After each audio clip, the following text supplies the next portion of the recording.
Good, happy Saturday morning, everyone. I'm Riley King, and welcome to your Friday Night Football Week 1 coverage. Let's take a look at all the scores and highlights from the games last night from all the high school football teams that played last night in Friday Night Football. Let's take a look at the full recap right now.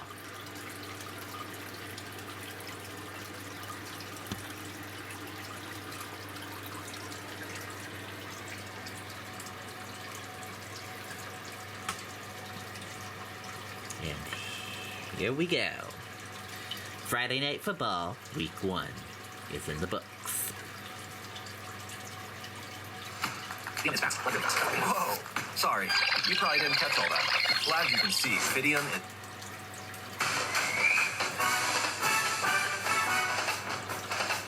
Yes, it's that time again. Back for another season of Friday Night Football here on WMUR. We'll be following all the action through the playoffs to see who will be crowned state champions in all 4 divisions. The journey, of course, starts tonight with Week 1. Of course, you know we've got a lot of games to get to with highlights and scores. Let's get it going with our game of the week, a D1 matchup between Bedford and Nashua North. Bedford was a playoff team last season. North trying to make it there this season. The Titans get off to a good start, up 3-0. In the red zone to start the second quarter, Derek Finley slings it to Amario Monte. He wants the end zone. He gets there. After the missed PAT, it was a 9-0 lead for Nashua North. Keep an eye out for Toby Brown Jr. The Nashua senior was a force on defense. He got to the quarterback multiple times tonight. Bedford's defense also made some plays. This is Kevin Sheridan with the strip and fumble recovery to put Bedford in Titan territory. Then we'll see the QB, Danny Black, going to the sideline to find his man, Dom Tags, putting the Bulldogs inside the 10, but the Titan defense steps up again. Jack Peters forces a fumble, and guess who's there for the scoop and score? Toby Brown Jr., Nashua North, gets the job done on their home field, winning 19-7. All right, the Winnicott Warriors and the Dover Green Wave. We start you with some third quarter action. Dover leading 7-0. Some defense from the Green Wave. Kyle Merrill gets the sack.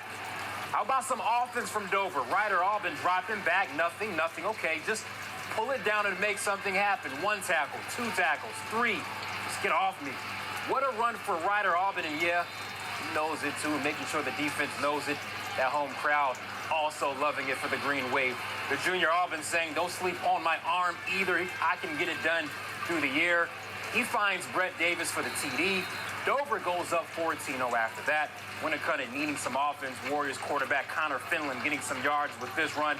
But late in the game, it's pretty much sealed with this INT from Brady McInnes as he's falling on his back. An impressive Week 1 victory for the Green Wave, 14-0. All right, the defending Division I champs Londonderry conquered the Lancers, looking strong once again, winning 34-24. How about Alvern at Spalding, the Red Raiders with a huge opening week W, 36-13. Red Raiders over 350 rushing yards, led by Hunter Truman with 150 yards and 2 scores. Emmett Colby had 75 yards and 2 TDs. A real solid effort from their defense as well. All right, the D2 champs from last season, the Timberlane Owls, made the move up to D1, hosting Manchester Memorial. Nothing changing. Timberlane with the win, 41-13. QB Dominic Capetta had 2 rushing touchdowns, and the freshman Leon Corman also adding 2 rushing touchdowns. Portsmouth, Oyster River, and Exeter, the Blue Hawks of Exeter winning it 31-14. Evan DeLory took the opening kickoff for a touchdown. Evan Pafford with 2 TD passes to Ryan Graney and Connor McGinley. All right, Salem and Manchester Central over at Gill Stadium. First quarter. Central gets on the scoreboard first. A nice pass from Leon Murphy to DeJuan Tyler Folse, who beats the corner for 6. Salem exploded in the second half. This is Justice Casado on a mission. A 30-yard TD run for the Blue Devils. Then the quarterback shows he's got the speed too. Nolan Lumley takes out the defenders for a huge gain. A strong second half by the Blue Devils carries them to a 35-7 win. Merrimack making the trip to Maine to play Bonnie Eagle. Second quarter, Cam Marcel, the screen pass to Trevor Perkins, who takes it down near the goal line for Bonnie Eagle. All right, the next play, Perkins gets the score. 19-7 Bonnie Eagle at the half. The Scots would take a 26-7 lead before Merrimack came back. Trent Jackson over the middle to Owen Sadowski for the TD. Melio Hyde had a TD run for Merrimack as well, but Bonnie Eagle winning this one 33-27. All right, let's switch over to D2. The Milford Spartans had a really good 2021 campaign, ending just one win short of a state championship, lose to Timberlane by 3 points in the championship. They hosted John Stark tonight. Let's take it to Milford. One of the top plays of the night. Pay close attention. We'll see John Stark punting. It'll be Charles Erder on the receiving end. He fumbles it. No problem, though. He picks it up immediately, makes his move, and he's heading toward the left sideline, and nobody is catching him. Charles Erder, the senior, is gone untouched for 6. They gave the Spartans a 27-0 lead in the second quarter. Another highlight from Milford. The Harris Jones dropping back, tosses it up. On the other end of it is Colton Tusbury. Go up and get it. In the Milford defense, we'll see Michael Lima with the INT for the Spartans. Getting some yards after that. Milford winning this one 27-16. Chris Kostafis, 113 yards rushing and a touchdown. Chuck Erder, a 75-yard punt return for a touchdown. Let's head to Dover for Merrimack Valley and St. Thomas. An offensive struggle in this one. Scoreless at the half, but Merrimack Valley making something happen in the third thanks to the legs of the QB, Buddy Eady. And it's Eady again rolling out of the pocket. Seems like he wants to run, and I'm sure this is what they wanted all along. Tosses it to Mike Heaney for the touchdown, 6-0 Merrimack Valley. All right, fourth quarter, so St. Thomas needs to respond. Another highlight-worthy play, Michael Scoron dropping back and just throw it up. Devin Paquetti is there, goes up all over the defender. And then Michael Scoron doing it himself, finding the end zone to tie it up at 6. This game went to OT, and St. Thomas wins at 12-9. A great finish, ending with a walk-off touchdown. Some more scores. Hollis Brookline at Hanover. Hanover, the winner in this one, 35-6. How about Guilford Belmont at Kennett? The Golden Eagles winning 28-19. 4 touchdowns from Isaiah Reese, the QB, with a great night. All right, Lebanon at Laconia. Lebanon made it to the D2 semifinals last season. The Sachems coming out strong in the first quarter. Captain Drew Hosmer punches it in for the rushing touchdown for the 7-0 lead.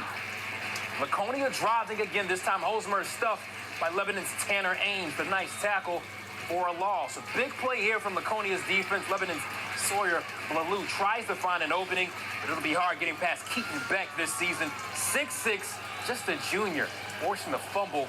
Laconia recovers. The very next play, the big man does it on offense too. Logan Sanchez, just throw it up to Beck. Hard to stop a 6'6" receiver. 14-0 Laconia. Beck had 3 catches, 74 yards, 2 touchdowns. We'll be seeing him all season. I'm pretty sure the Sachems rolling to a 41-6 victory. Pelham, another team taking a jump. The Pythons going to D2 after winning their second straight D3 title. Pelham looking good tonight, winning 35-7. Jake Travis and Ethan Demons each had 8 carries and rushed for a touchdown. All right, Epping Newmarket at Campbell. Campbell was a D3 state playoff team. The Cougars looking locked in. Scott Hershberger gets the direct snap. Some trouble handling it. Not a problem, though. Just pick that thing up and go, leaving the trail of defenders along the left sideline. Not even touched. This was the first game of the night, so the first touchdown of the season. Campbell up 8-0 after the 2-point conversion. Still in the first. Guess what? Scott Hershberger is trying to make sure you know his name tonight. They give it to him again, this time to the right side. He's not touched again. It's a personal track meet for number 5, 16-0 Cougars after this and the 2-point attempt. And at this point, Hershberger is looking like a cheat code on the field. Why not give it to him again? He takes it up the middle, follows the blocks. You know how the rest goes. On the defense that he's just too fast. His third TD in 1 quarter. 24-0 Cougars. All right, number 5 for Epping Newmarket, Aiden Russell with a nice run. Campbell cruising, though, 38-8 for the W. Scott Hershberger, 3 TDs, over 250 yards rushing. Kearsarge's Cougars at the Conval Cougars. It was the Cougars from Kearsarge winning 36-21. In Fall Mountain at Monadnock, the Huskies in a blowout, 34-0. Kingswood at Trinity, Bobby Kinsella, 189 yards, 2 touchdowns. Jack Service with 101 yards and 2 scores. And Devon Ellis had a 45-yard punt return for a score and a 47-yard reception touchdown. And a reminder, you can watch all of our Friday Night Football shows on our website, WMUR.com, and click on sports. All right, we're joined by our sports director, Mike Cronin. Mike, week 1 is in the books. Every week, there's always those names that stand out to us. I've got a notepad. I wrote down a couple names. Scott Hershberger, 3 TDs. Isaiah Reese, 4 TDs. So I'm going to have a list throughout the year. We'll see who I add. So, note to the players. Good names on that list. The one name that's on my list is Keaton Beck from Laconia. This guy is 6'6", a junior. I talked to his coach tonight. I said, where did you find this guy? He's 6'6". He had 3 catches, 74 yards, 2 touchdowns, also a fumble, forced a fumbled recovery. So Laconia beat Lebanon that game, 41-6. Keaton Beck, I'm adding you to the list, too. Yeah. That's a big kid.